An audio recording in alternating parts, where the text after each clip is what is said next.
The Battle of Lisnagarvey took place near Lisburn, 20 miles south of Carrickfergus, in South County Antrim, Ireland in December 1649.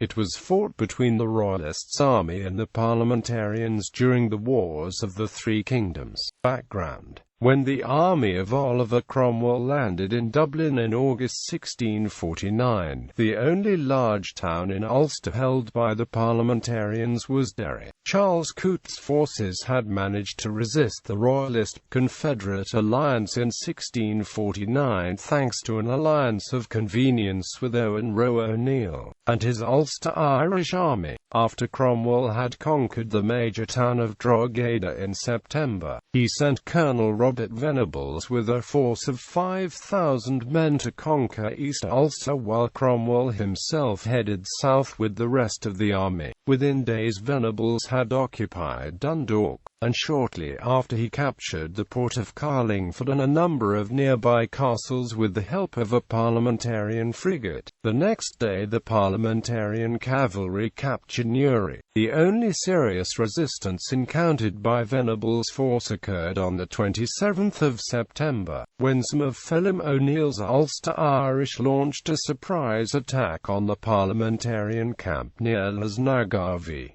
These, however, were beaten off. Shortly after, the Scottish garrison in Belfast also surrendered without a fight. A considerable quantity of arms and ammunition was obtained by the Parliamentarians in these actions. In the meantime, the force of Charles Coote became active once again.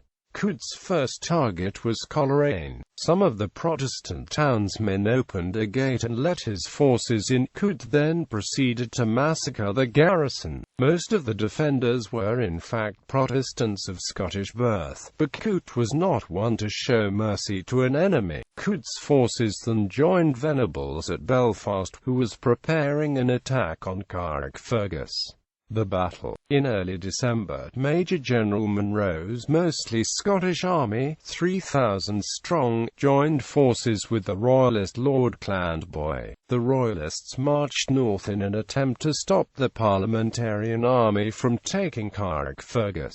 After learning of their approach, the Parliamentarians moved to intercept the Royalists, and the two armies met near Lisnagarvey on the 6th of December. The advance guards of the two armies became engaged in a fight. Panic rapidly set in amongst the already demoralized Royalists. When the main Parliamentarian army came within sight, most of the Royalists were in flight. The Parliamentarians immediately attacked, and slaughtered 1,500 retreating Royalists. Most of the weapons and supplies of the Royalist army were lost.